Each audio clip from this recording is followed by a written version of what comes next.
What's up to our sidekicks and henchfolk out there in the Geek Nation? You're currently tuning into the CultPop podcast, episode 796.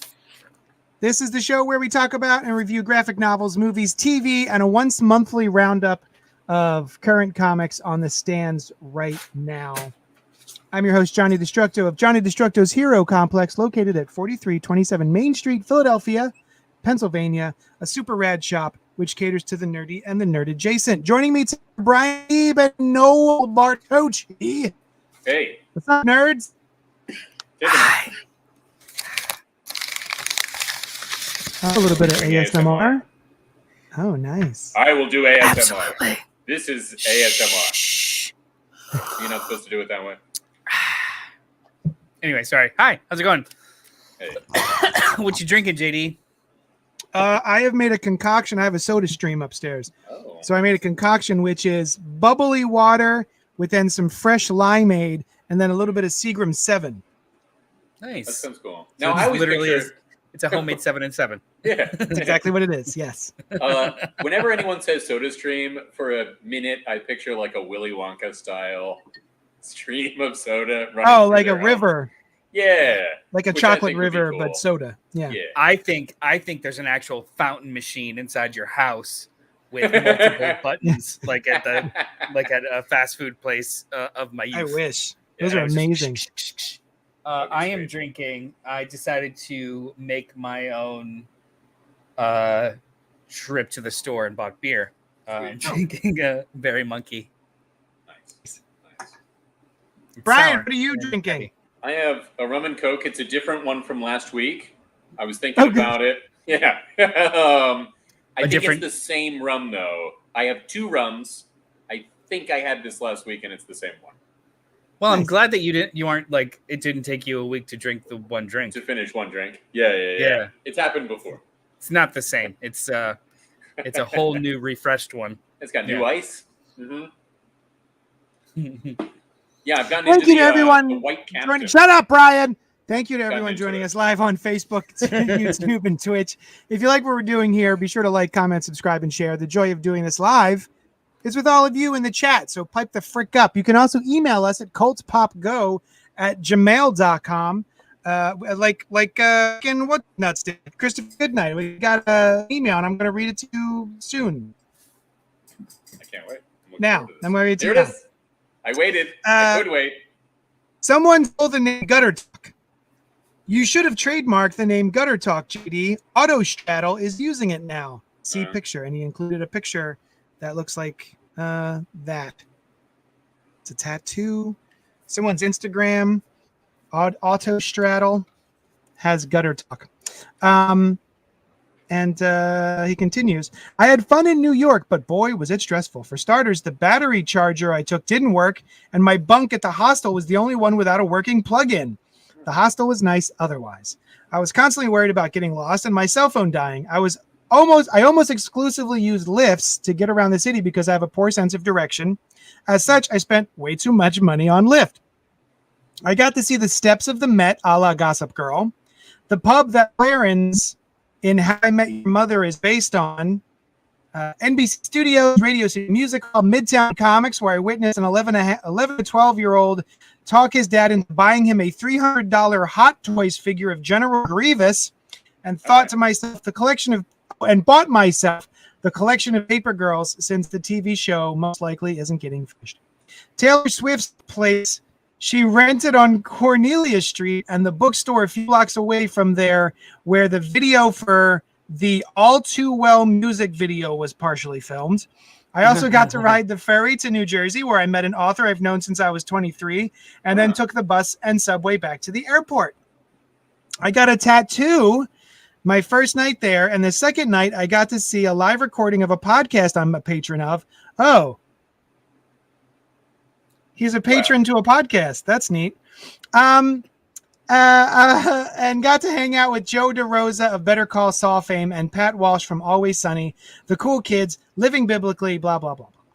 It was a good time. What's that? They were living biblically? I feel like that's the podcast. Oh. Seems like out of context just to throw in there as like the cool kids like, were living biblically. Yeah. Hey, all the cool kids are living biblically. Oh, that's what they're doing. It was a good time. If I went again, I'd definitely take more money, a battery pack that actually works, and a little less apprehension about taking the bus and subway. Chicago is next, where I will get to see the Killers and get another tattoo, among other things. Maybe one of these days I'll make it to Philly. Chris, Saint Saucy, good night. So I have a question. I have a follow-up question for Chris. With the inevitable email you send, you could answer it. Do you get a tattoo every place you visit for the weekend or want to go, like a passport on your body? If so, that's pretty dope. That is pretty cool. And that's pretty much it. Sounds like it was a fun trip. Don't be afraid of the subway. It's actually pretty easy. It's very different. It's easy to get lost. It's easier to find your way again in New York, especially the subway system. The more you treat it preciously, the scarier it seems. Just take it. My dad always said I never got so lost I didn't get back home again. Yeah. Yeah, he's still in New York. Except he decided to live there. Yeah, like he lives on the Blue Line. Cool. Yeah. I love it here so much I can't leave. Someone please help me. Christopher Goodnight is people are commenting in the chat. Hiding in the can when I am working overtime so I can catch the beginning of spoiler alert is self-care. Robin Monroe says, good evening, Coal Poppers. But then Christopher Goodnight says, who has 2 thumbs and is about to use one of them as a downvote? That's rude. What? Me, us, I guess. I don't know. To us. Well, we not only is he not a patron, but he wants to downvote us. That's rude. Hey, licks your hat. Robert Monroe Jr. has a good question. Has anyone read Alex Ross's Fantastic Four Full Circle yet? I picked it up yesterday and thumbed through it. I hope the story is as good as the art. Mine just came in the mail. I haven't had a chance to yet, but this is it. I ordered some for the store, and I got allocated down to one.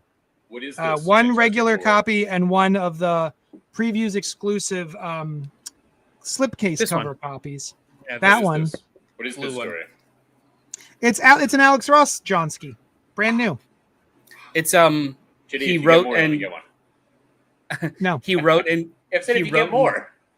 Oh, if they do he wrote and drew it. Apparently, it takes place between like OG issue 50 and like the first annual or the second annual or something. Like it's a little between the Raindrops classic. That's cool. Fantastic Four story. Haven't had a chance to read it yet. Nice. That's kind of his whole vibe, right? Oh yeah, his classic care just died after 1975. You know, like there's some people that just have like eras that they subscribe to. Yeah, I think his is silver and that's straight Silver Age. Yeah, all day. Christopher mentioned the trademark thing. From what I know about trademarking, also you have to like actively pursue it. And that is why major corporations will go after little tiny companies that aren't hurting them in any way. In addition to just, I'm not defending major corporations as not having sinister motives, but if you don't actively protect it, then you can lose it. So, yeah. He also says he was joking because the show was late. Yeah. And Robert Monroe says my LCS got 2 copies. Hey, Robert, can I have one? I didn't even get a copy for me. Give me one by now. Give me the other one. Anybody that wants to email us can email us at cultpopgo@gmail.com. Suggestion, comments, concerns, diatribes about your weekend. We read them all. So just contribute. Yeah. Sure. Oh, he says that is a dope Robin hat. It is. Where did you get it? I don't know. I've had it for decades. I've had it for like, a decade, maybe a decade. All right. I can tell you that it is a new era. Era hat. Possibly the only brand. Speaking of dope merch, Graffiti. Did you guys hear this? Graffiti is I don't know if they're in bankrupt or out of business or something, but like that a lot of my good like t-shirt good comic book t-shirts usually come from Graffiti, like just like the Nightwing logo or like I don't know, I've got this Lion King shirt as Graffiti. I don't know, but I heard tell that Maybe they're not doing well or something. Yeah, that was my. Oh, Robert, thank you. If the copy is still there on Sunday, I'll pick it up for you, JD. I never want to see a company go down, especially like a geek company. Nope. But I always hated how their shirts fit me as a fat kid. Really? Between sizes, they're boxy shirts, and I never liked their printers. But I would always end up buying like 4 of them at every single fucking convention because I'd loved 20 years ago it was all a lot less cool, I guess. Getting like a Nightwing logo, or and it's just a black shirt with the logo, or you're a very specific type of Batman logo from a very specific type of, like, it would only ever be graffiti designs. So it's like, of course I'm gonna do 2 for $40. I would probably never fit in these shirts, but I'm gonna buy 2. Yeah, let's go. You know what shirt I always wanted that I never saw one of available? A Mage shirt, like Mage the Hero Defined. I had one. I've seen them. It was just the white lightning bolt, right? So it's just the white lightning bolt, and I've seen something that's very similar to it, but was like for some other thing, and I don't now remember what it was. Shazam? No, it wasn't Shazam. Because it was white also. Black Adam? No, it's yellow. No, Black Adam is white on black. Nothing would tickle me more than just throwing out random T-shirt designs that may or may not have been Mage. But let's move on. All right, great. No, Denny, I want you to be tickled. I want a Scarlet Spider one that's like the sweatshirt that he wore. And now you have the sweatshirt, don't you? Now we're back on. Let's talk more about this. All right.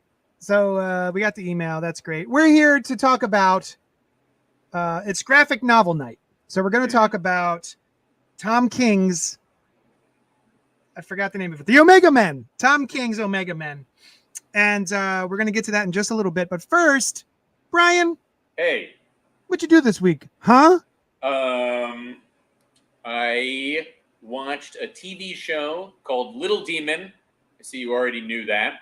I did. Spoiler alert. I already knew he was going to be a Little Demon. Hey, that's the name of the show. Or the banner was up there. Behind the like the sausage. Yeah, in it. Under that peek sausage. behind the there's erection. Details about how we prep and or lack thereof prep for the show. Go on. Yeah. What'd you think of the show? I'm digging it. This is not the first week that I've watched it, but wait, shut up. Okay. We're jumping ahead. What is the show? Before you tell us if you like the show, what is the show? It's called Little Demon. It's on Hulu. It's got Danny DeVito and his daughter, Lucy What's DeVito? the concept of the show? Is there a plot? So anyway, the other person is Aubrey Plaza, and Danny DeVito plays Satan, and Aubrey Plaza is a human woman who he fathered a daughter with like 13 years ago, and she has since been on the run. She's like a buff, magical, demon-killing machine moving from town to town. And the daughter, she got tattoos that are like mystical in nature. And maybe some other tattoos. I don't know. They don't go into it. But the daughter turns 13 and comes into her bower as the Antichrist, right? So the dad can find them because she's been masking them, and now wants to like reconnect or connect with the daughter, but also to help him take over the world, right? And really the multiverse. And but as it goes on, there's more and more hints that he's like, he likes her, she's his daughter, and is maybe going soft a little bit in some ways. He still kills a lot of people and does a variety of things. But it's fun. It's one of those, I get this new sense, this new kind of show where there's a weird, crazy thing that's happening that nobody bats an eye about, right? Like solar opposites is like that. What's that? Yeah. The Rick and Morty of it all. I couldn't get past the belching with Rick and Morty, and I hear it goes away, but I just don't have much of a frame of reference. The comedy being the fact that wild, fantastical things are happening, and most people are nonplussed, or like that's the joke, the straight man of the joke. Like here's a 15 nippled thing that's asking for directions, and you're just like, yeah, it's over there. Shut up. I'm having a conversation. Like, that's the humor of it. Yeah. So like the world is like that. Is that the case in Rick and Morty, or is it just them? A lot of it. Yeah. Solar Opposites is like that too, where they're aliens who do alien shit, and the town is just like, enough of your alien shit, you know? So like there's a neighbor on Little Demon who is fun, who just like comes over and chats with Aubrey Plaza's character and their friends, but you know, she's like killing chickens for different rituals, and the neighbor's like, hey, let's go out to the bar, you know? So they're completely open about it. And the fact that that is a new wave in TV is interesting in itself, right? Like, we're done with the trope of like they hide things and the rest of the world doesn't know we're out there. Yeah. I think it's specifically in animation. Oh yeah, for sure. Yeah, it's I much can't easier think of to do crazy shit in animation, you know? Is there like a sitcom or a TV show that kind of functions? You know what? And in some of the humor of the Orville, it's a little bit like that. But the joke is to the audience, not like like that's the world that all of them live in. Yeah, like they don't bat an eye because they're used to it, whereas it's still like, you know, the regular world. I can't think of another show live action right now that is of the format of one crazy thing is happening, other than Resident Alien, where he is motivated to hide for a variety of reasons. But they could do that with that. I know that was an original idea for Roger on American Dad that became Ted later, that the way to get him out of the house was going to be the world finds out and they just don't care anymore. But in these shows, they don't even address it. I think the closest parallel, actually, that I can think of is the removal of secret identities from superhero stuff, where that used to be like considered a main part about superhero things. And now the MCU doesn't have them mostly at all. And the Arrowverse shows, or Superman and Lois, which recently made itself distinct from the Arrowverse, are open about the identities with all of the main cast, right? The idea of like, well, we have to hide this kind of thing and that will create drama is either becoming less interesting or less relevant. I think that happened for two reasons, honestly. Like, it's the same reason why in horror movies they have to come up with some convoluted reason to cut telecommunications or modern technology out of the plot, because a lot of the normal tropes wouldn't be able to be executed if they existed, right? Yeah. So in an age of high-speed internet, social media proliferation, and facial recognition software at McDonald's, I don't necessarily think something as simple as like removing your glasses is necessarily a plot point that people can get over. But then coupled with, I don't know, it's just the zeitgeist seems to be moving more towards like the next version of those stories, like protecting your loved ones by lying to them just doesn't seem as relevant anymore. Yeah, hiding. Well, and also in the similarity between that and like Solar Opposites and Little Demon, like hiding something isn't as interesting of dramatic motivation as it once was. It's a shift in fiction that I kind of agree with. Like, and I didn't realize it was happening until it was like everywhere. Like, if I didn't realize like the MCU didn't have. It was like, 5 years in before I realized like, oh, no one's got a secret identity. Yeah. And except Spider-Man, Daredevil, who didn't for a little while. Yeah. I mean, that goes on. Daredevil still does in the MCU. But then when I guess it came to a fever pitch when Bendis had Superman reveal his identity, and everyone really, really got pissed about it. But listening to his rationale, I was like, I don't really disagree with that. Makes sense. Everyone that's close to him. Go ahead. It was a very Clark thing to do. Yeah, and also too, like, if listening to interviews of Bendis's, like he literally did like the math, pulling, like he debated it with fellow writers and did the math of like each one of the excuses or reasons people would give, and he's like, what about protecting his loved ones? He's like, Lois is always in danger. And more closely associated with Superman than Clark Kent. Yeah, exactly. You know? Like he would negate arguments left and right, and it was just like, yeah, I think this is the right thing to do because in the modern age, this person, if they existed, would not necessarily support this decision, and it just stuck. And I love that because perpetual second act stories never get to change, but when little things like that do kind of shift and change, I think it's exciting. I think it's cool. Anyway, sorry. So the show is good.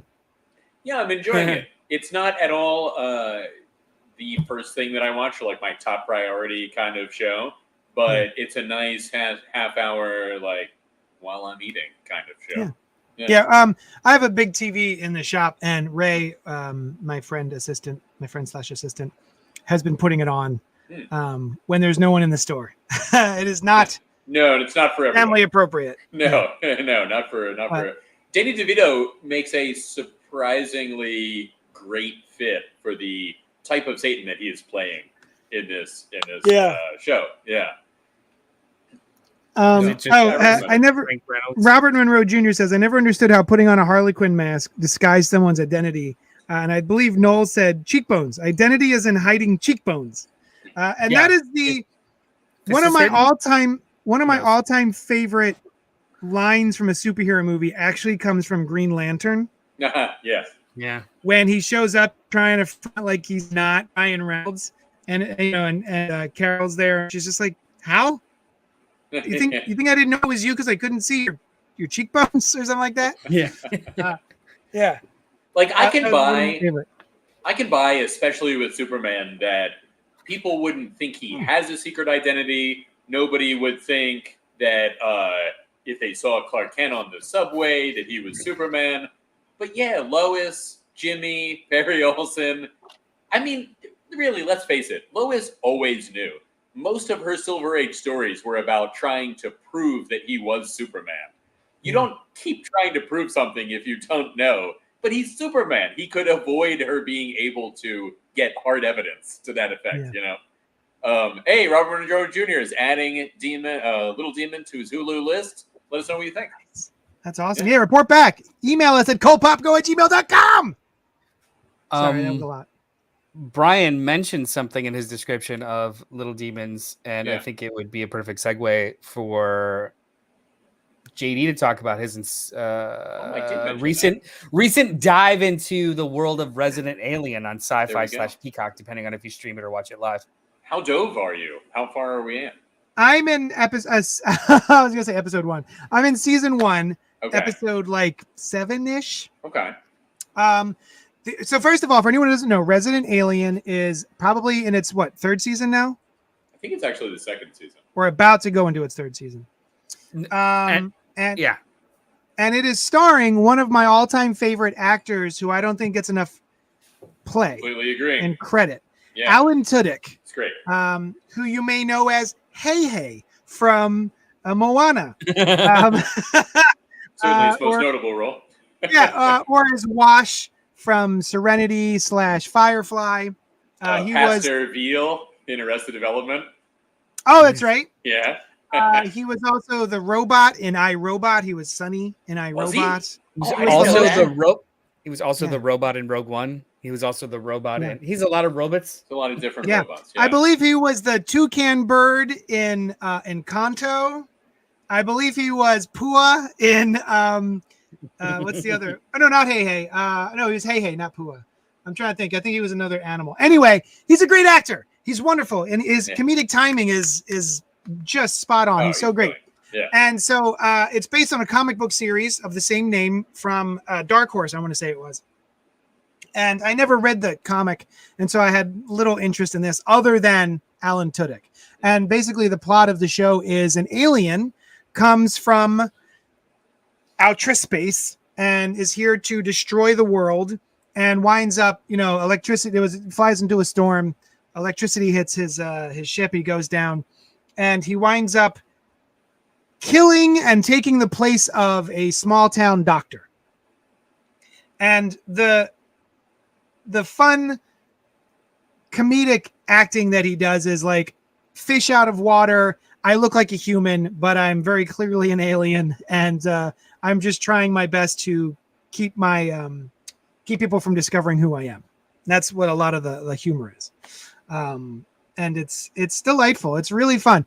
It's not breaking any boundaries or anything, I don't think. It's just a really fun. I think it's an hour. Is it an hour long show, Brian? Yeah, it's an hour of network TV time. Yeah, so like 40 something minutes. Yeah. But yeah, it's fun. It's great. His relationship with the kid is fun. Yeah. He keeps trying to murder this child. Yeah, who's like one step ahead of him at every turn. The humor is very dark. Yeah. There's a lot of child murder related humor. Although, to be fair to the show, like, it is pretty dark, but that aspect of it is played so lightly that almost seems like the least dark part of the show sometimes. Middle of it. we were I've watched the first, I think, 4 episodes, and I like it about the same as JD does.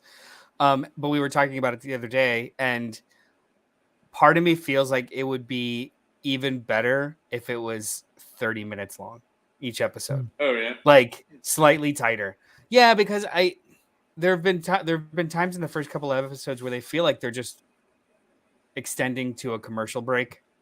Like his performance and the plot of the show almost feels like it could be told at a more at a higher pace, especially for the comedy and then for like the turns. And I feeling this way too because now we live in a it's a network television. It's a cable television show, which means it's like mandated to be 44 minutes. Right, at certain times. Yeah, we're in an era, like a spoiled era now, where streaming shows can be whatever the fucking length they need to be in order to be the best version of themselves. That is cool. And like, I'm really digging these high quality production and otherwise 35-minute episodes that just get in, do the job incredibly well, and get out. They don't have to have 6 minutes of filler in order to, accommodate another commercial break. And sometimes it feels like I feel a little harder with Raising Alien. Yeah, I personally haven't felt that. If you told me it was a half-hour show, I would have believed you. Yeah, that's what I literally asked. I was like, Brian, is this an hour-long show? I think it's an hour-long. Yeah. But yeah, it's delightful. Robert Monroe Jr. is in the chat saying, "I love the Resident Alien comic books. I have to get back into the series." Yeah. Was the comic book also funny? I heard they're quite different, and the Alien in the comic is not like as, I don't want to say villainous, but I read the first 2. Yeah. I read the first 2 trades. I didn't like the first episode of the show because I liked the comic a lot better. Right, the comic is more sarcastic, witty wordplay, and tonally at like a 7. The show is much broader and more slapsticky, especially in like the relationship with the kid is not something that's in the comic. The comic is more of a fish out of water, almost romance noir kind of tinge to it too. It's really, really, really well done. The show is nothing like it other than the general conceit. So it took me like an extra episode to not think about the comic. Both are really good, but the comic is really not like the show. Yeah. You know what I had no interest in the comic, but because of the show, I'm curious to go read it. You might like it retroactively, like the order. The intros to the show, the like airplane style guides of like do this but not that. Like pee in this direction into the urinal. Do not pee on the guy next to you. That kind of thing is great. I actually, before I knew that you were talking about this week, I wanted to bring up something that the most recent episode because I'm a few behind, the most recent one that I watched, the description, and this will give nothing away, also because it doesn't happen, says Halloween comes to patients and Harry goes out in his alien guise. Oh. Nothing even remotely like that happens in the whole episode. I'm like, I guess they're just going to do it as a tag at the end? Nope. Nothing. I don't know where they got that. I mean, we've been reading comic solicitations that are wildly incorrect, written 3 months in advance for years. That doesn't shake me. It's so digital, so easy to change, and I've never seen one. Not never, but it just like Halloween happens. It's not like it's the wrong episode or something. Oh, really? Oh. Yeah, no, it's Halloween. He is not involved in that in any way. He's doing something else. Yeah, that's a spoiler. That's a spoiler, and it just and now you know. knocks me off the rest of the show. I don't care. Watch it. I don't want to like.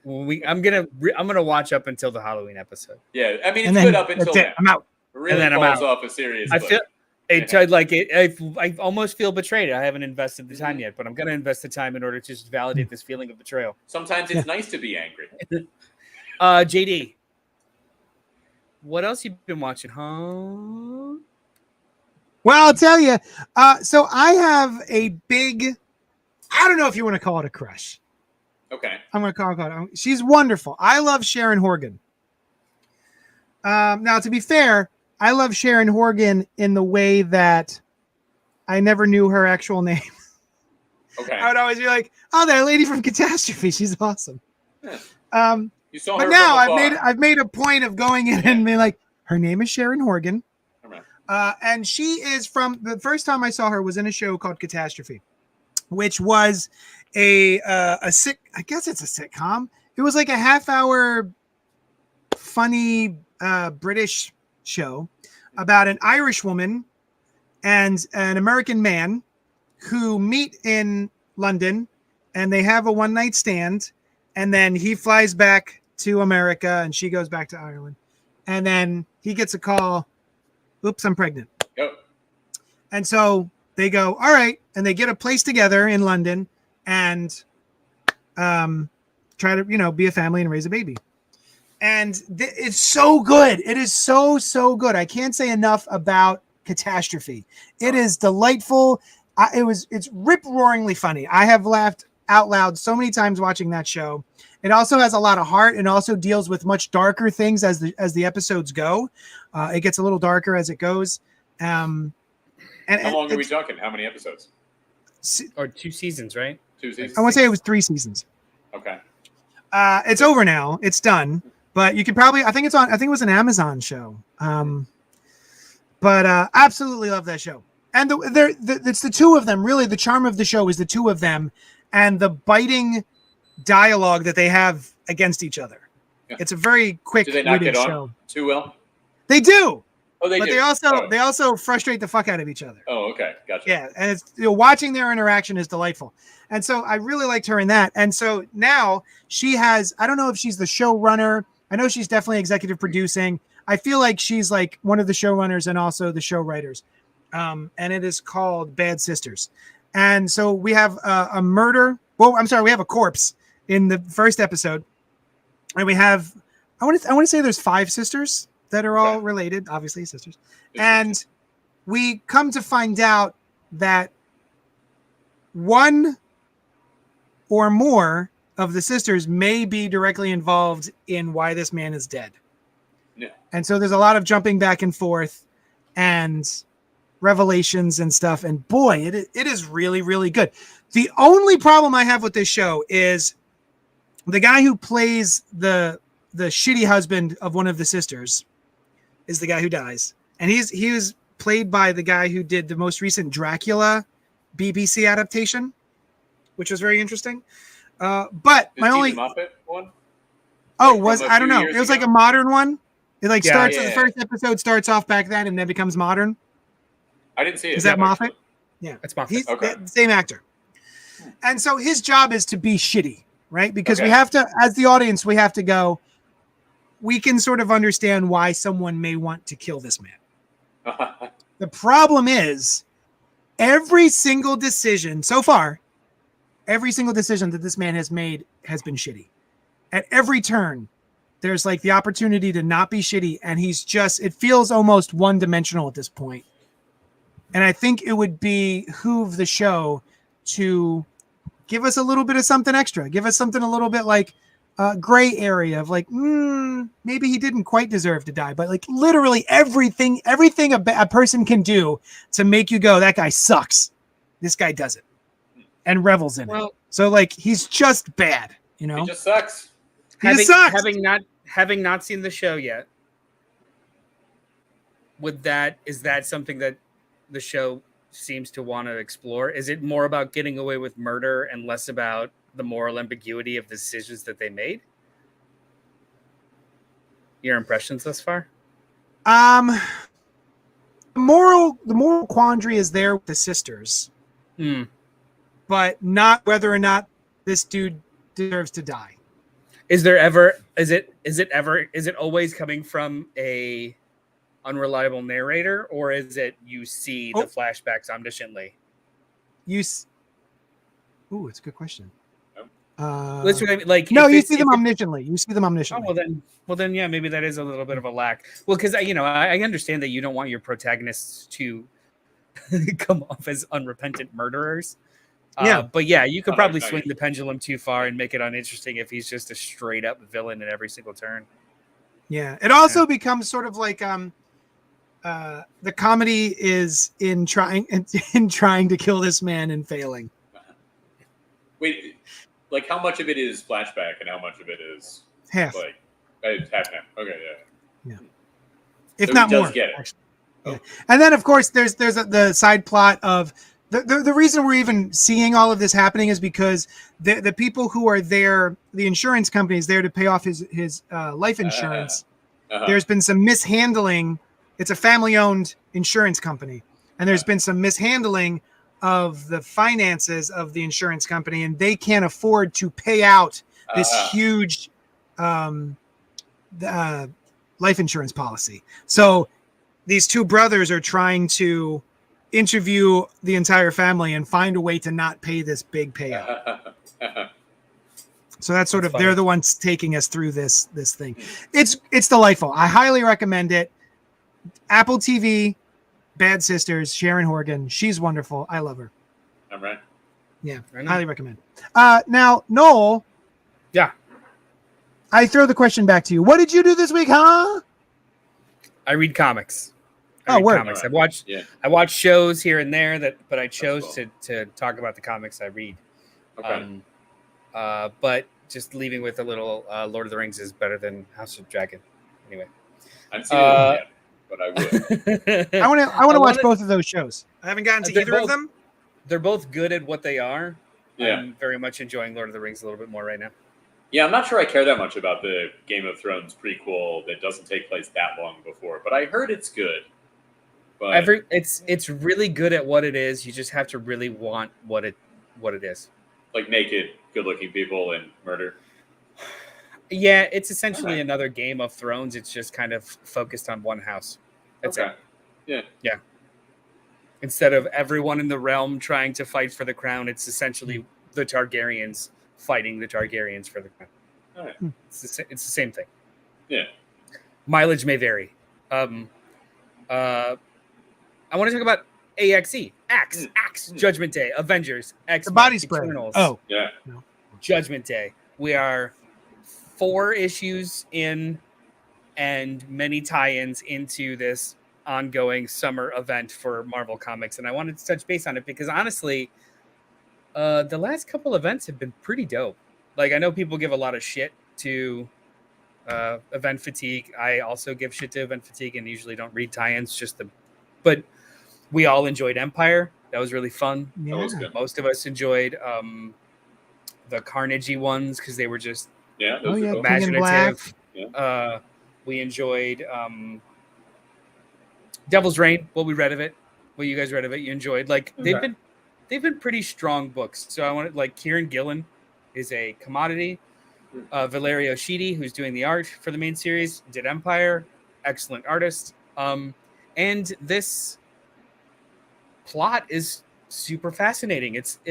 We're 4 issues in, and all the punch 'em ups was relegated to the first issue. It's literally all been morality plays the entire time, and it's really fascinating. That sounds like Kieran Gillen's cup of tea. There's 2 ways for me to describe this.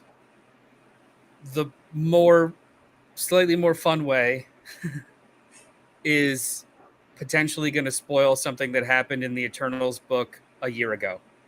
Can I take Which that I'm reading route, now. Or Don't do it. okay, Is it that they're eternal? there's a contingency to eternal them. Oh shit. So Just go ahead. Just fucking say it. no. What's the less fun way? Oh. The more self-serious, dour way to describe it. Yeah. the shitty way, the stupid shitty way. The Valerio shitty way. Oh shit. Something happens to the eternal, like the Earth is the engine. The Eternals are functions of the engine to keep it going. Their job is to reduce the amount of divergency on Earth for it to be a, equilibrium or a balance. They are forever. They are constant. If something happens to them, the machine revives them. That's it.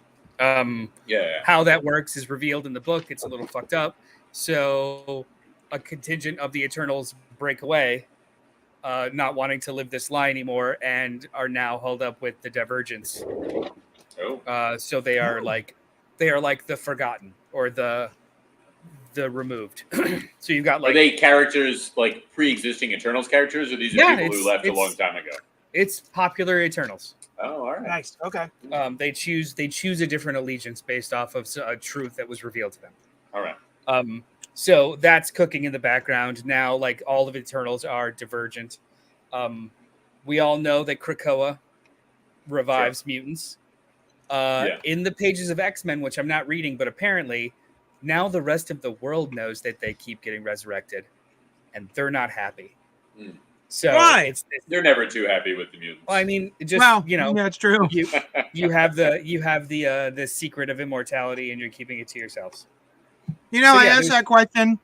I asked why would people be upset, and then I went, "Oh, anytime a black person is cast as anybody ever in a movie, and there's an article online, there are the people who laugh react that."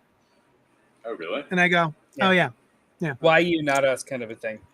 Yeah, people get upset about it. The dumbest shit. So that's happening. So the Eternals are having their strife. The X-Men are now being exposed and are now kind of like, the general population is kind of hit or miss on them.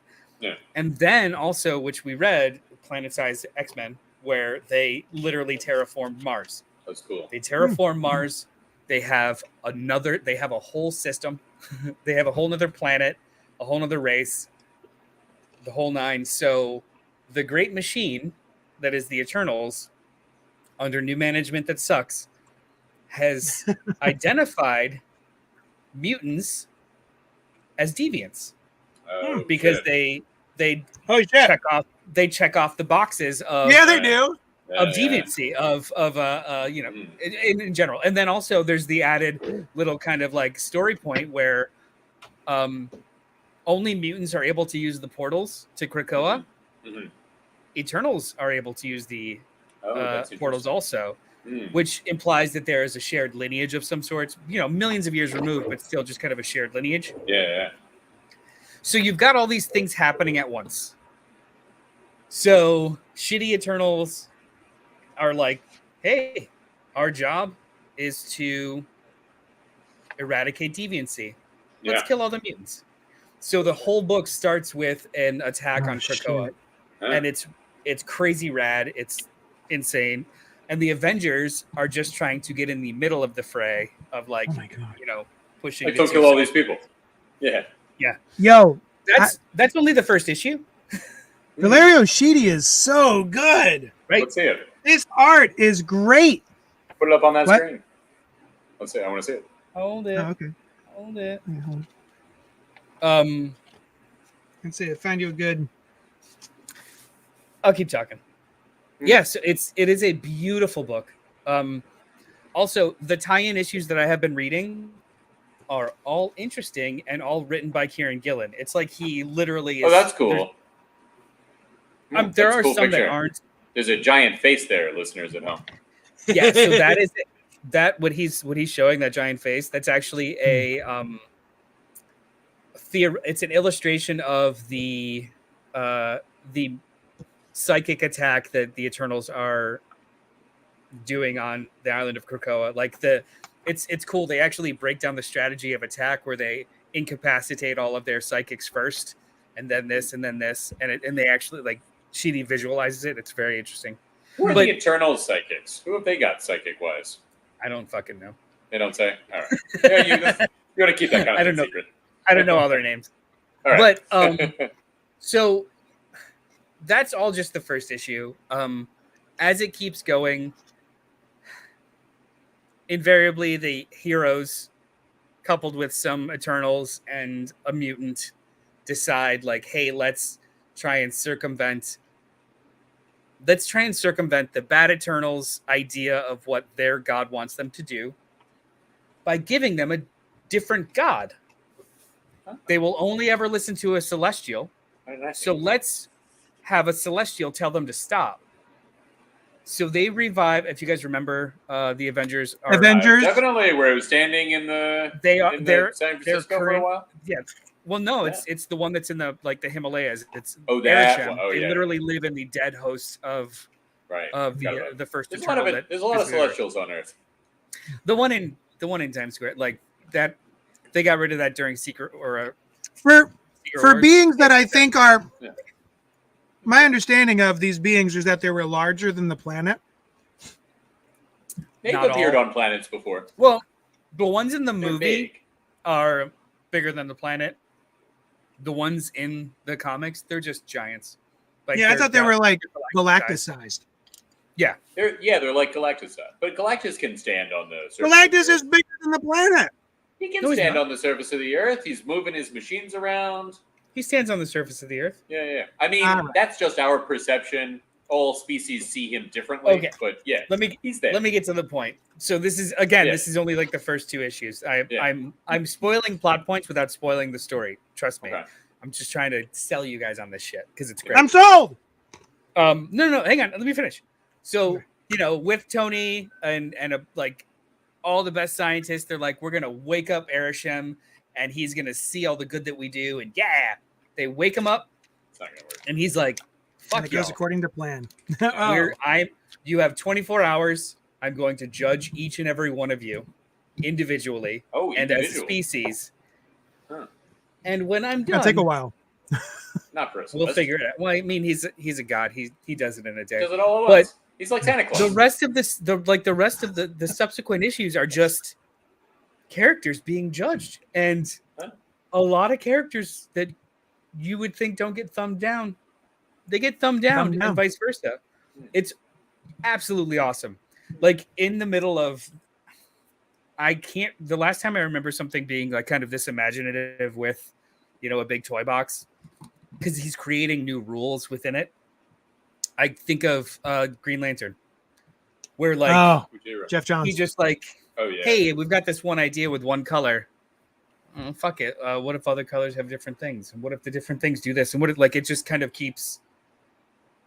Will it go as far as that and wear out its welcome like that did? Hopefully not. It sure did. But either way, it's taking toys that exist and doing something different with them, and it's just fucking awesome. Issue 4 ended in a banger of a cliffhanger that I'm like, I don't know what the fuck's going on next. Nice. This book is fantastic. Man, I gotta read it. Cool. What's the other thing? Yeah. The other thing is a out of nowhere miniseries on Image Comics called Above Snakes. It's a supernatural western. Above Snakes is the name of a gang that goes around and kills everyone a lot of times. But our main character, his wife and family are murdered along with the whole town when he is away by this gang. So it's his mission to go murder every single member of Above Snakes. And you are just following him as he's doing it. The supernatural aspect of it is when you are called to vengeance, you are guided through that process by a manifestation of that vengeance, which appears to you as kind of like an animal of some sorts.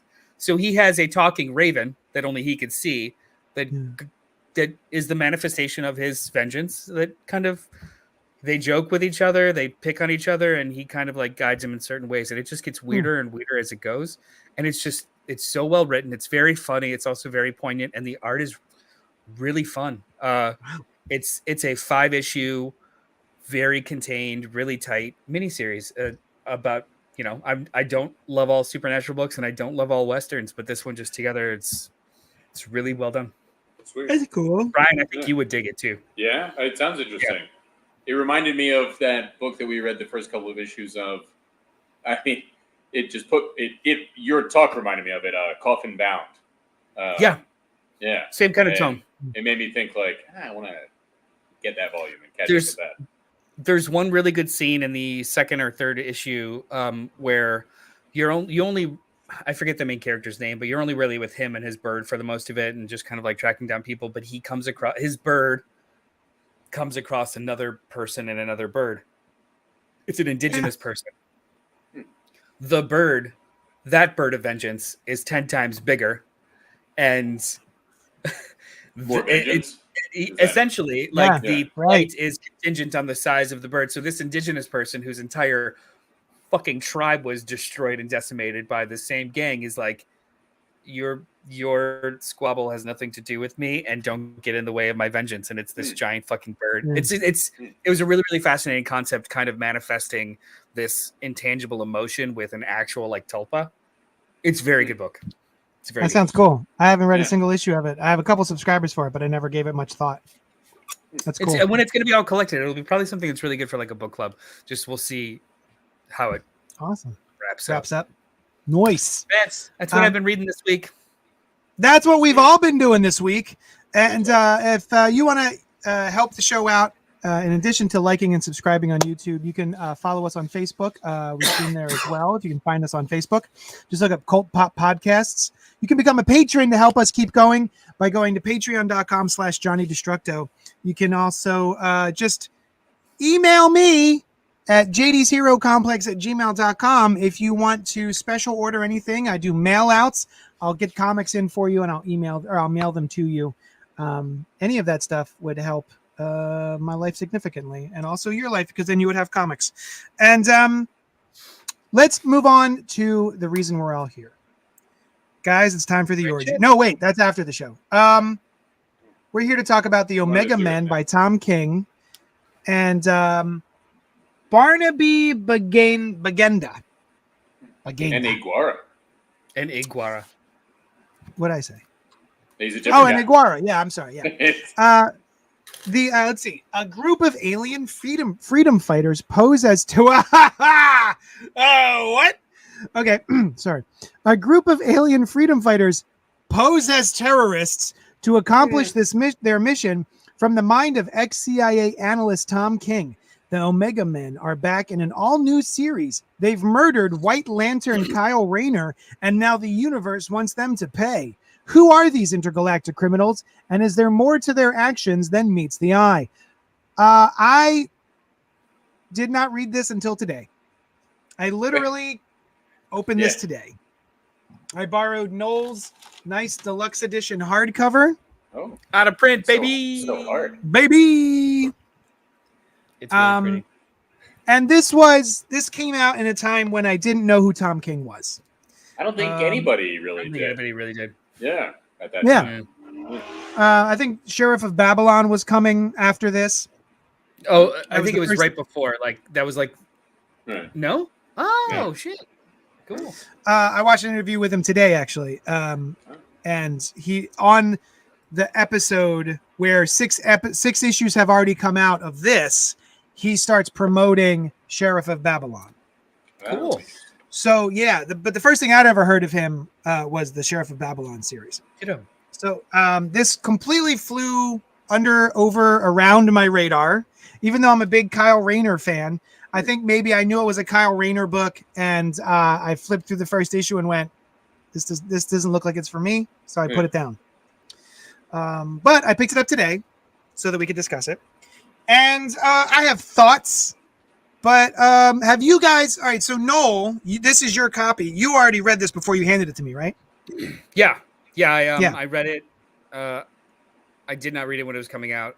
I literally read it because I read all of his other stuff that was already available. I think I had just finished Grayson and Sheriff of Babylon. Oh, that was him too.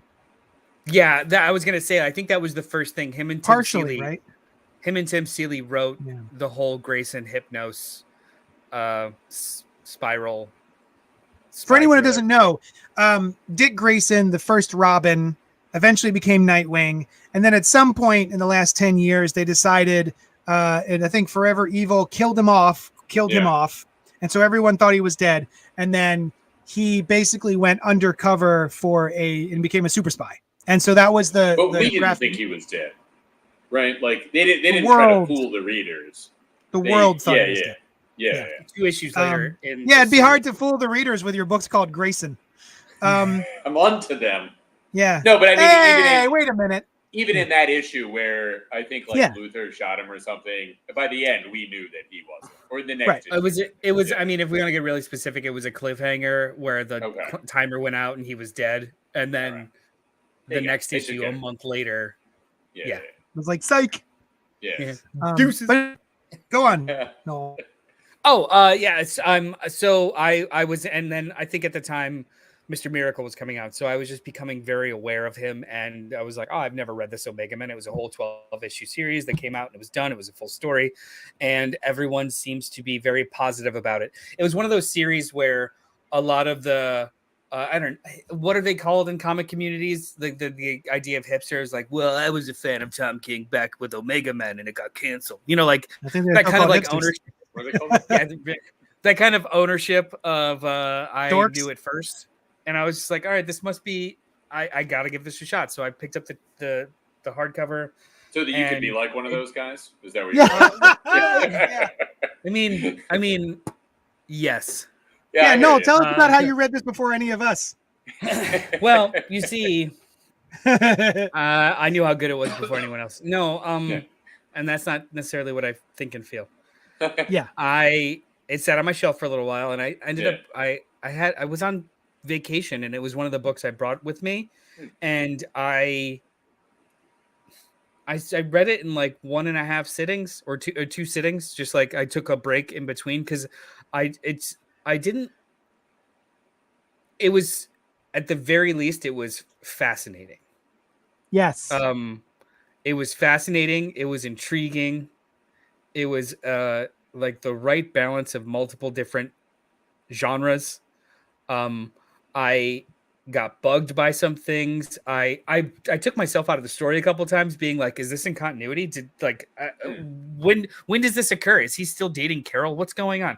Like, I literally took myself out of the story a couple of times, but then just ended up finding myself back in it and being interested.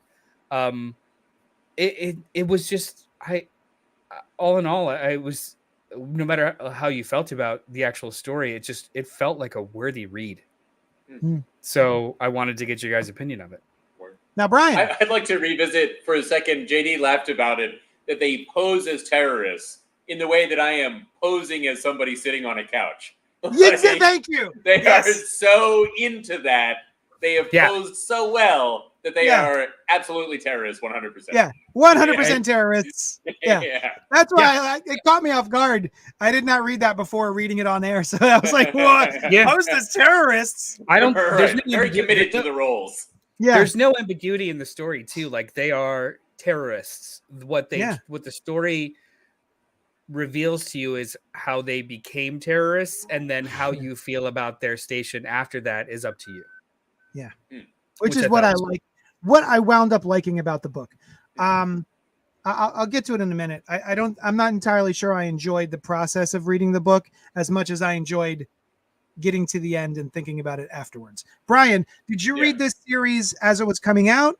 I read the first issue when it came out because I always thought the Omega Men were cool, and I liked Kyle Rayner, or I did by that time.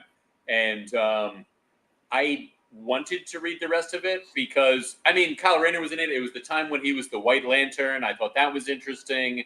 And for whatever reason, I don't think, if I read the second issue, I definitely didn't read the third. Not because I didn't want to keep up with it, but, and I love the sci-fi DC area, but it might have just been one where I didn't have it on my pull list, and the shop I was at didn't order that many, and so it just wasn't there the next month, and then that was that. Gotcha. I don't know. So I only read issue 1. I distinctly remember the throat cut scene, and I was like, "Oh, how's Kyle gonna get out of this one?" Yeah. Yeah. Now, You have a history of Tom King. I do. On this And show. Tom King and I, that he is unaware of it, but I have a Yeah. history with him. Yeah. Noel and I, Yeah. A different I history. think, enjoy Tom Yeah. King slightly more. Noel, I think, enjoys Tom King the most. Yes. Probably. And then there's me, where I like order, maybe 70% of what is done. Yeah. And then Brian's like, stop fucking with my Silver Age superheroes, you piece of shit. Not everything has to be dark and gritty. Right? To be fair too, yeah, I think all of us, stop. all of it. To be fair too, like I do not love everything that Tom King does. Sure. No. Like, well, let's just say like there's Heroes in Crisis. Heroes in Crisis. Yeah, for sure. A third of the Batman run. A third of Batcat. Like, right. I don't. His name on it doesn't immediately give it a pass. Yeah. But he does have such a specific way that he tells stories that if you are allergic to it, there's a very large curve to get over it. Yeah, I've been enjoying Human Target and Supergirl. Yeah. I am like one issue away from finishing and didn't get to it. I'm reserving judgment on both of those for how the story ends, but I've been enjoying them so far. Same. And that won't change. Those are both. Those are both pretty straightforward compared to the other ones that we're talking about. So like Mr. Miracle is more ephemeral. Vision is much more disturbing. But I started Mr. Human Miracle Target too, is pretty and I straightforward. liked it when it came out, and that's another one that I wanted to keep reading because I love the New Gods, and I was like, yeah, let me stick with this, and just didn't for whatever reason. I don't remember why. I think that might be his best balance. Yeah. Between his style and either way, this book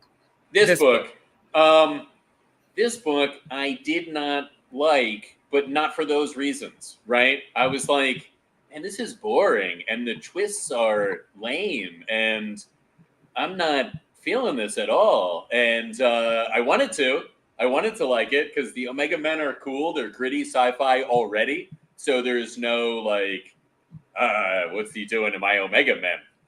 Kind of thing. I thought Kyle Rayner's religious existence was shitty and out of left field. And I was like, that new to you too? Since when is Kyle Rayner like a big time Catholic? You know what I mean? Thank you. Or presumably I thought the same Catholic. thing. I actually don't know. Some same Christian thing. religion.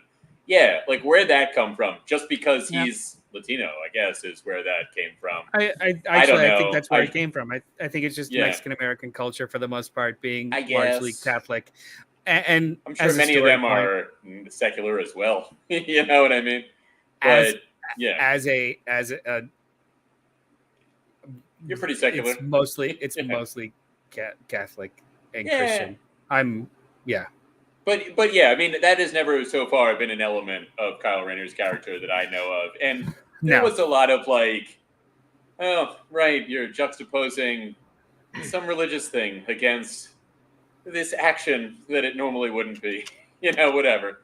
And there were plot holes too that I just didn't look past, I actually peek behind the sausage. Mm-hmm.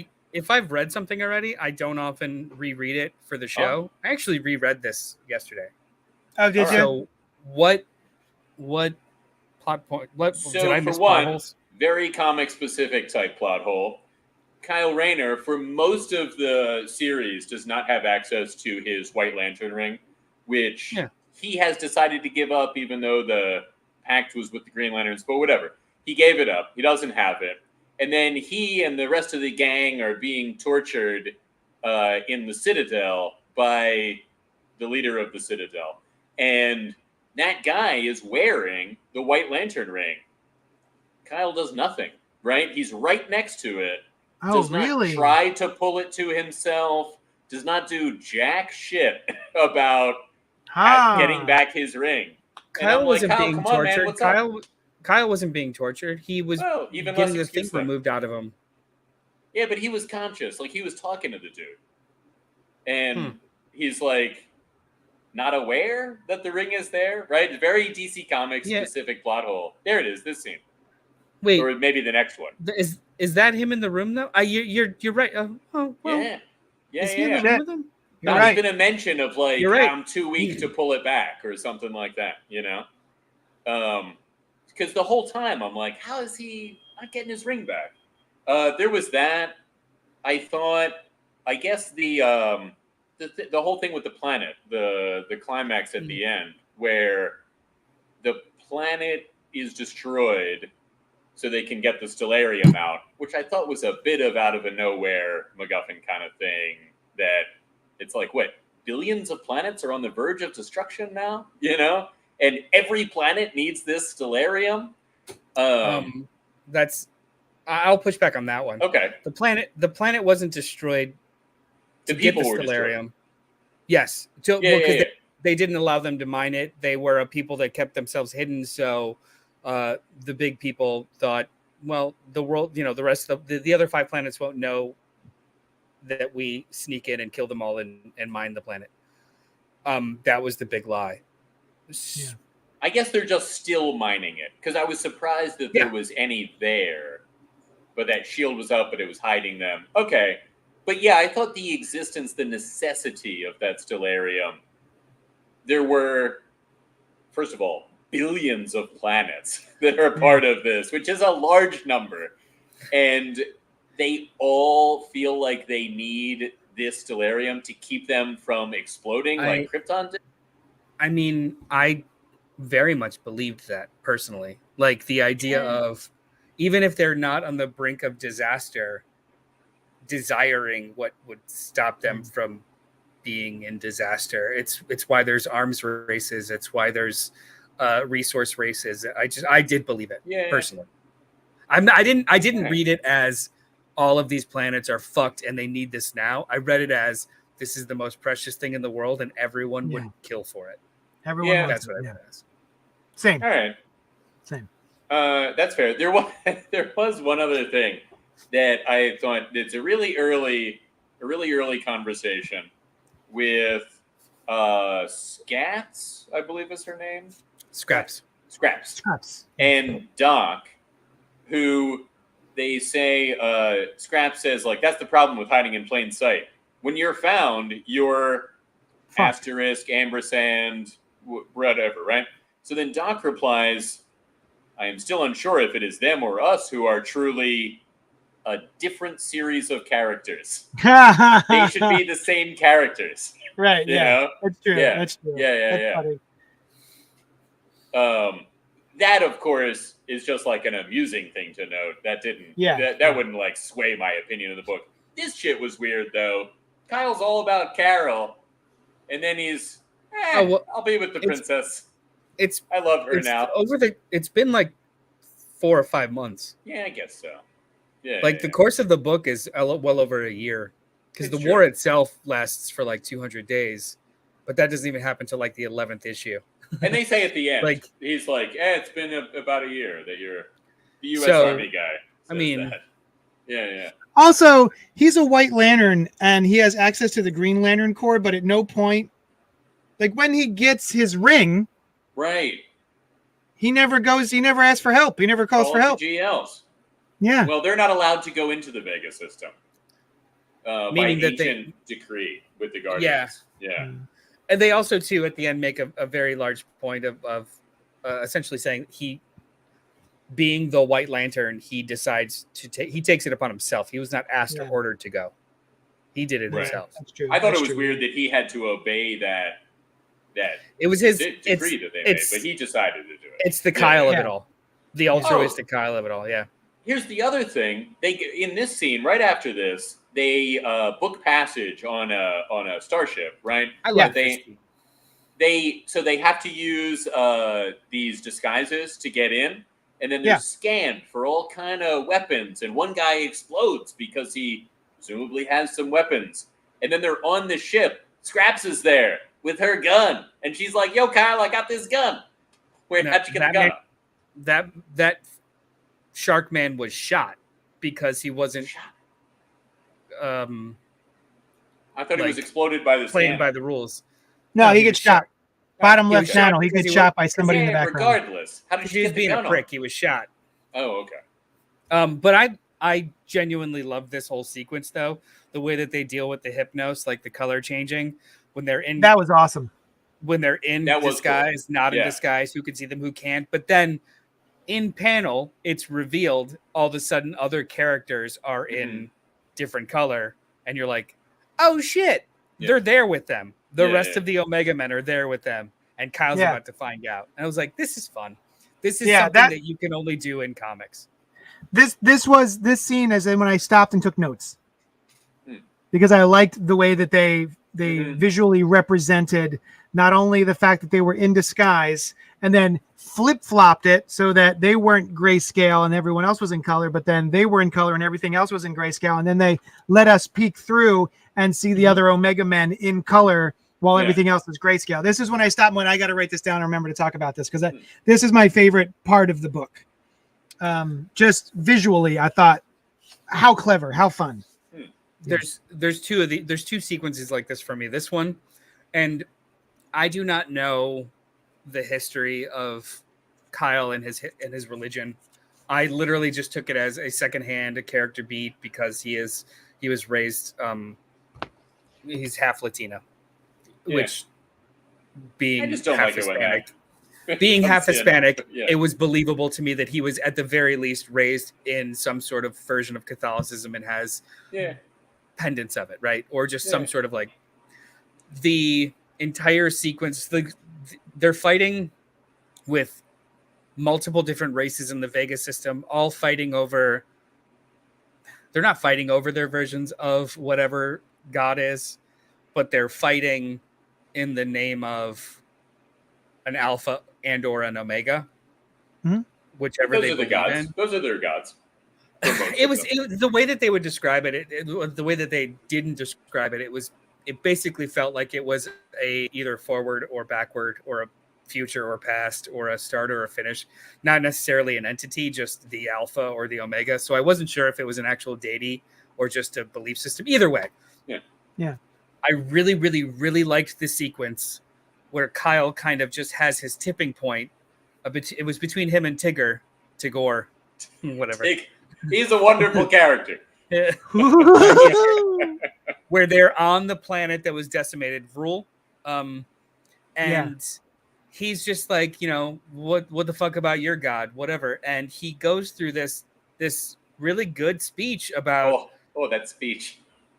I really liked it in character. Okay. I liked it a lot. And also being raised with that fucking religion. Yeah. It was all of the talking points put in display in order of how he would respond in that moment. I believed it. And I really, really liked how the panel work laid it all out while he was in this fight. The alpha, the alpha and the omega, it is his fault. It is my fault. Yeah. It is the point of my religion to accept it all. The altruistic version of it.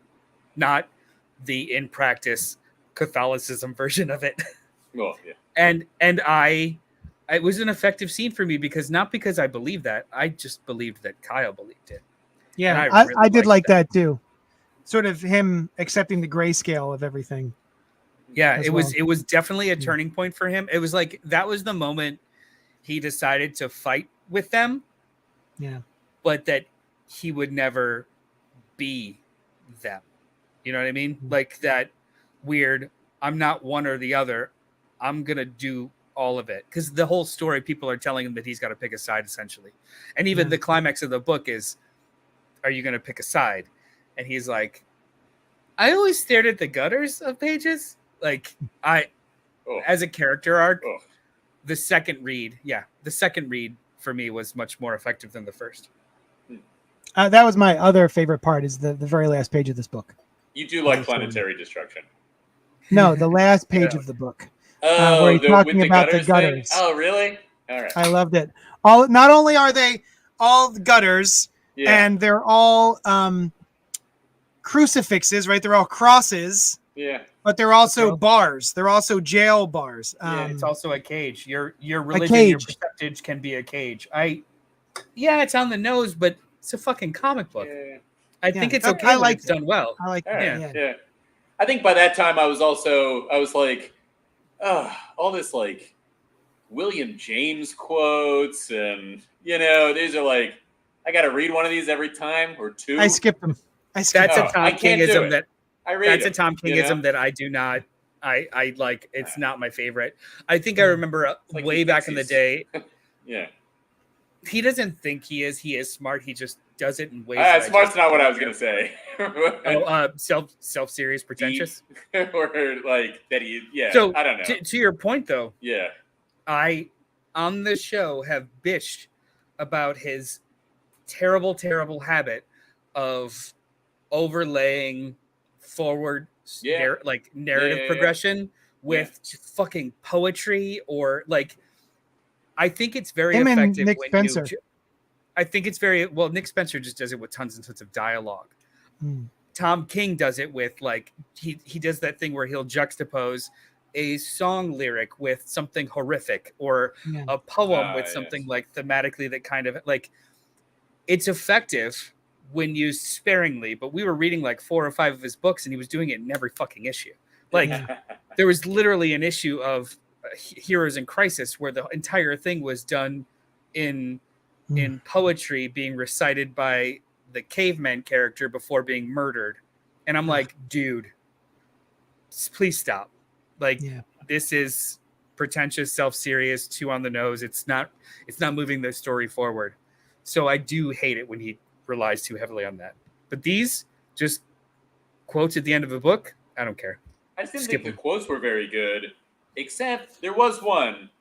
In the deepest heart of all of us, there is a corner in which the ultimate mystery of things works sadly. It's interesting. I don't know how true it is, but it's an interesting quote. But it's not something he wrote. However, I did really like the line Kyle says towards the end. He says, "I had to choose between the savagery of empire and the savagery of revolution." That was cool. That's a very interesting thing. Very much what I get the sense that Tom King has maybe seen a lot of in the real world, that he sees the violence that people think is necessary, that kind of thing. So it sucks that he has seen that and he has this kind of thing to process. I would rather that nobody sees that kind of thing. You guys should, I don't know if we ever will, but you guys should totally read Sheriff of Babylon. I'd like to, yeah. I remember reading the first issue and enjoying it. It's a Vertigo murder mystery. It just is there a sci-fi fantasy element or no? Just straight up. No, regular it stuff? is a straight up story. Tom King. I don't know. I'm not entirely sure this book worked for me. I didn't have a particularly fun time reading it. There were definitely scenes. There were scenes that I really enjoyed sprinkled throughout. But 12 issues, I think, was too long. I think this could have been a 6-issue series or an 8-issue series, and I'd have been fine with it. I remember thinking, we're at the climax of no, we still have 3 more issues to go. Holy shit. Okay. And what I do like about the book is that it really steeps itself into the gray area of morality. When you have these so-called terrorists going against these governments that are committing genocide and having to kill in order to stop killing. These sorts of questions are as old as forever. But I did like some of the ways he took a look at that, and I liked how it was a grayscale kind of book. And you don't really get an answer. It really disappointed me at the end. I was disappointed in the characters that, like Primus, the guy who before this was very nonviolent, I couldn't believe it. Assumed a governorship, and he executes people pretty unarmed summarily people by the sound of it. Yeah. I read that panel again because I went, wait a minute, what? Yeah. Oh shit. Okay. Yep. Primus. Yeah, the guy who started off as a peaceful protester. Right. But that's the world that Tom King seems to exist in, right? And it's not the world that doesn't exist, but it's a lot of what he wants to explore. I don't necessarily know if it's his. I don't want to speak for the writer or the god of the story, but actually, I think it's more a comment on Kyle and Kyle's position during the entire thing. Every single one of those characters that had a negative outcome after the results of the war, every single one of them was committed to a specific ideology or direction. and they ended up becoming what they hated when they plowed through with that. Kyle is the only character of all of them that maintained the horrific nature of either end and tried to stay true to the moral ambiguity of it, right? He is the only one that actually has perspective at the end of it, whereas the others all arguably became something worse in regards to Callista, something worse in regards to Primus, something he loathed and was against, because they all just committed to, like, Primus was lost from the jump. He was a non-violent protester, and Callista changed him before the story even started. Right? It wouldn't have been the same, but he could have tried.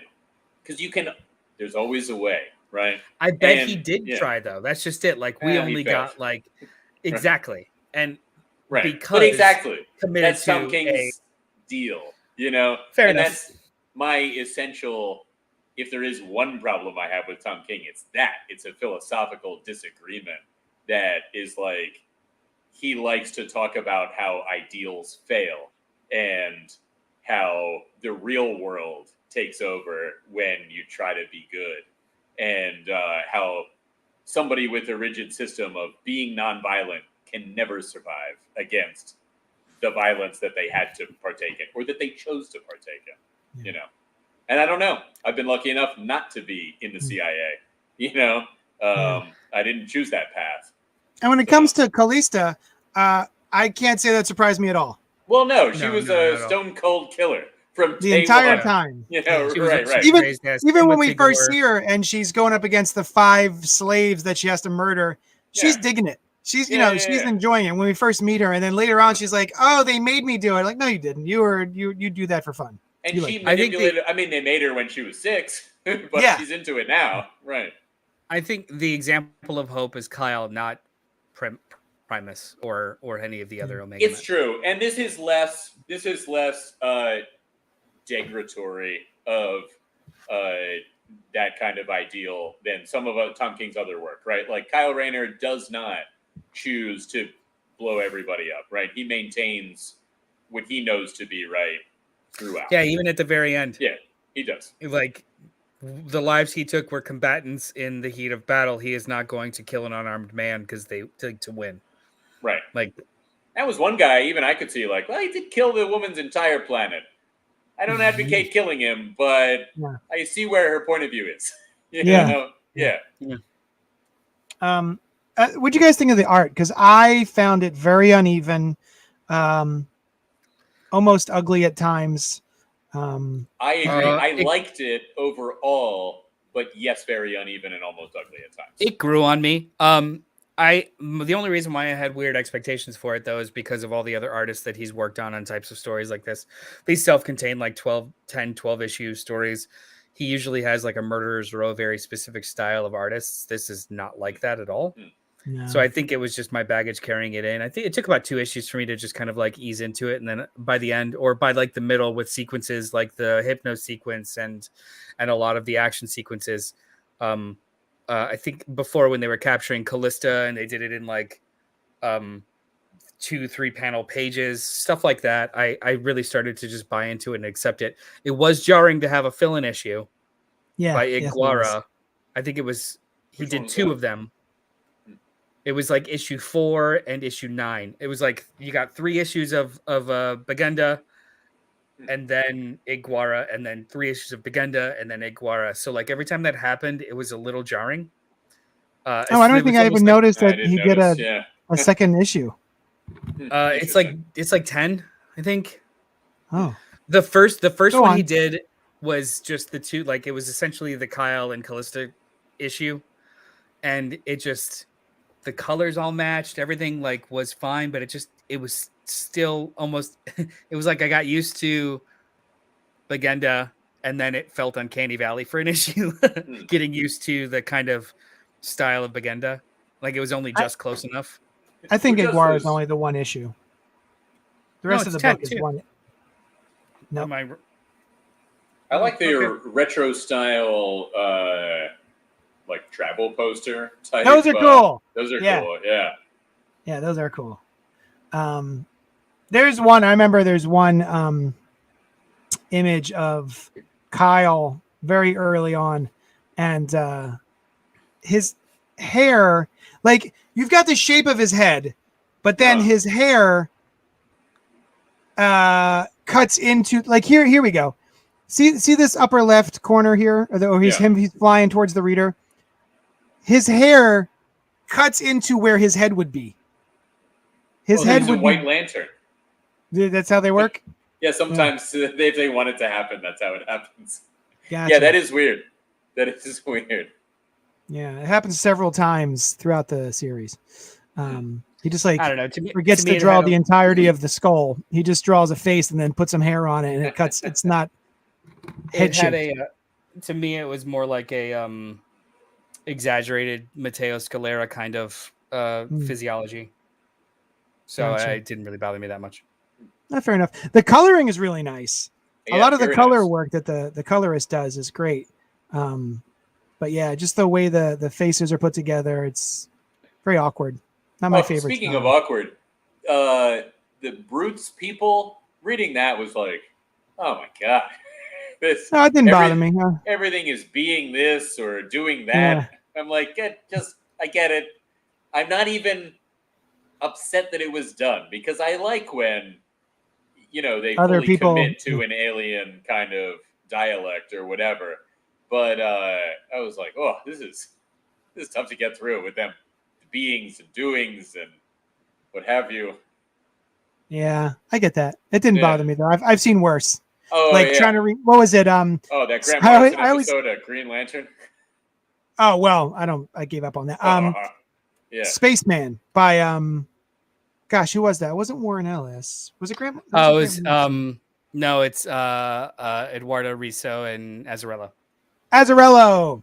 Yeah, Azzarello made this like future speak that was just unbearable. Like I appreciate it, but sometimes the Hal Jordan one, it was like the aliens, it turned out, were all talking very, very slowly.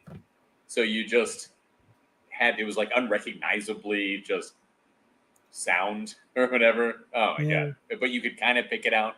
Oh, it was terrible. Yeah. Look at this page. This you see that? Yeah. The size of his head. The back portion of his skull right here just disappears. Yeah. And then it's just like, nope, hair. And then this, look at the forehead. Yeah, what's going on with his forehead in that? Is it a brain? So like that's the same thing that Matteo Scalera does. Yeah. Oh, it's awful. And then like again, there's no back. The last quarter of his skull is missing. This particular panel, and maybe in general, has a certain like Mexican, like maybe not surrealist, but like right before that art style, which is interesting. I mean, maybe even like Frida Kahlo, who is surrealist, but I'm not that familiar with her work.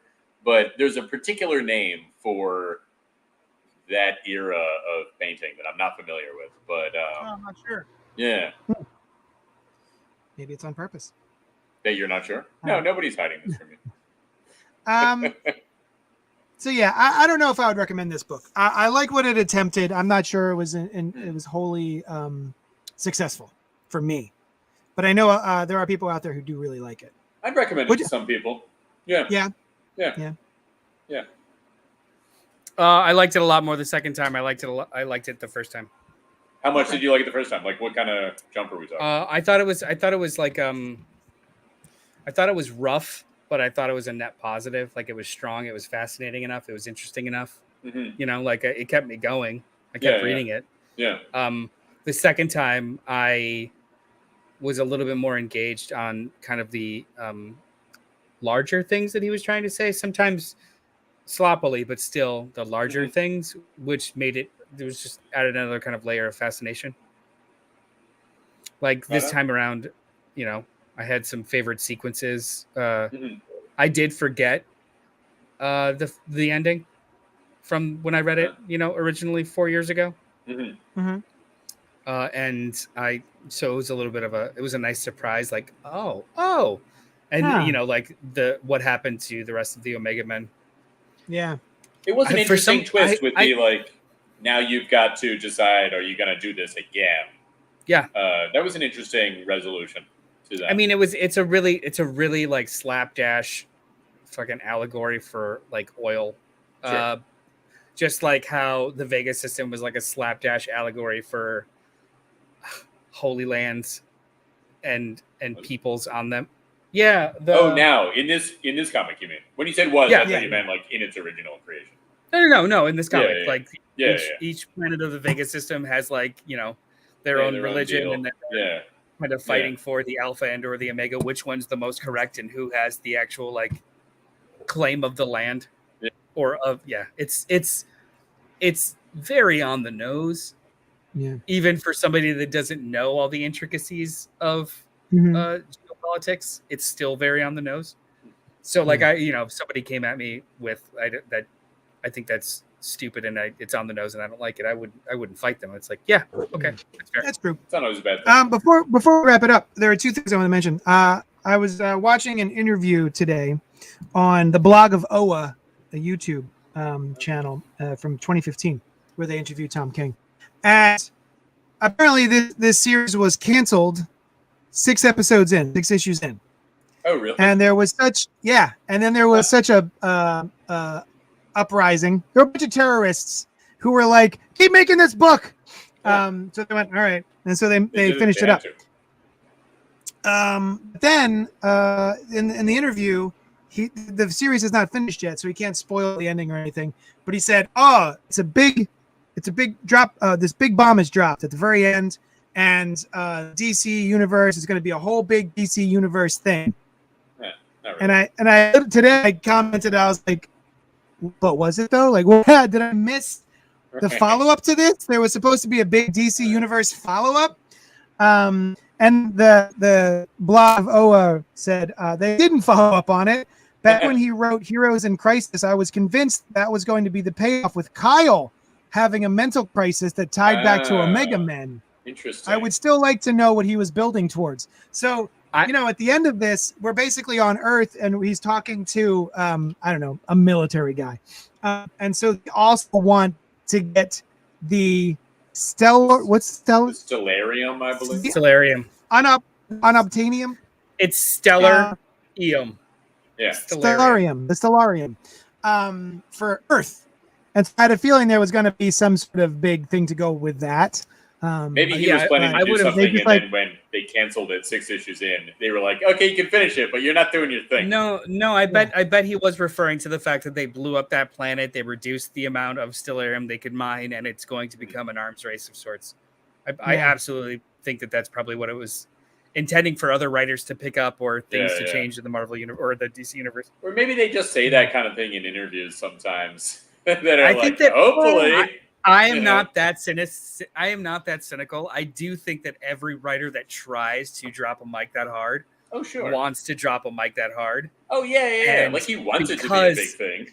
Well, no, and intended and got either verbal agreements and or editorial understanding that it could be a big thing for other people to pick up. But publishing schedules change constantly, and especially at DC, where they change the editorial staff on like a breeze. That kind of shit never has weight. Yeah. And it always depends on what comes later, right? Like what people decide to pick up on. Anyway, today people can pick up on Stellarium. Yeah. Here we go. From an old Green Lantern comic. Huge plans ahead, and what happens in Omega, I've said this before, Omega is almost like a bomb set the heart of the DCU, and when that bomb goes off, it's going to be a big deal. So what happens after 12? People will know about it when it comes out. I gotta be so vague, but it's huge. It's a big thing, and I can't talk about it. You're right. Is that Tom King, the second guy? Yeah, that's him. So if you've never listened to interviews of his, he always sounds like an excited kid. It's very difficult. It's very difficult to think that he is just a hater huckster, because he is always so fucking excited about what he's working on. So I don't think that it was just a blah, but I'd bet $1,000 that it has to do with blowing up Vloom and just I like assume he Stellarium. meant to set something in motion that just never materialized. Can I and also setting up Callista as like a big baddie in control of the fucking Vegas system. That's huge. Yeah. That could have been Vegas. Could have been a big Green Lantern thing, and then they decided to do Green Lantern in another way, and then because the Vegas system is intrinsically tied to the Green Lantern. It literally could have changed the whole landscape of cosmic DC. And I don't know what happened right after that, right? Like, what did they do right after Omega Man, Cosmic DC wise? How soon after that was New 52? Was that Rebirth, maybe? Or I don't even know. No. It was before New 52, I think, right? New 52. This was 2015. Oh, was it that? Oh, was that what? Okay. 2010 was New 52? 2011, yeah. No, I didn't realize it was that recently. So that was Robert Venditti was still on the book. Okay. And it was Hal and the Green Lantern Corps. No. And they were doing their own fucking thing with Ethan Van I dropped Sciver off. still. So maybe they were gonna do one thing and then they decided to go a different way with Green Lantern. It was like you the mentioned War of that the name of Corps that. and then the War of the Manhunters and shit. Like it was a lot of samesies. I wasn't following the book at all. After Jeff Johns left, I went, I'm good. I'm good on Green Lantern for even a little while. bit before that. I tried. Well, true. Yeah. I did drop off and then came back for like the last 5 issues. I mean, I never dropped off, but I wasn't loving it. I tried Venditti's run for a whole arc, and it was just I was like, this is not interesting, like Fugitive Hal with a Green Lantern gauntlet, the glove, and the gauntlet, and Duster. I was like, this is boring. That was weird. I'm out. Yeah. Now can I mention you mentioned the blog of Oa was the name of that, right? Yes. I think one of the great letters columns name Oa, by the way. Oh, isn't that good? Awesome. I love that one. That's great. Yeah. That's fucking great. Yeah. I always liked a good letters column. My favorites are action, reaction, where it's like re:*action. I thought was great. And Oa, by the way. And Flash speed reading, very good. Very apropos. But those two are my favorites. I wonder if I'm looking up comic letters page names. I feel like there's I'm wondering if there's that I really enjoyed, but they used to be called cool things, They still are. I just never remember them because I often don't read them. Let's level with Daredevil. Let's yap with Cap.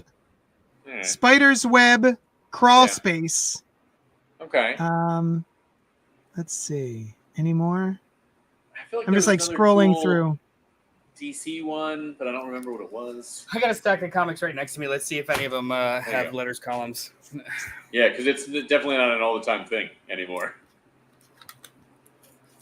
Here's randomly Metal Men. No one's writing into that shit.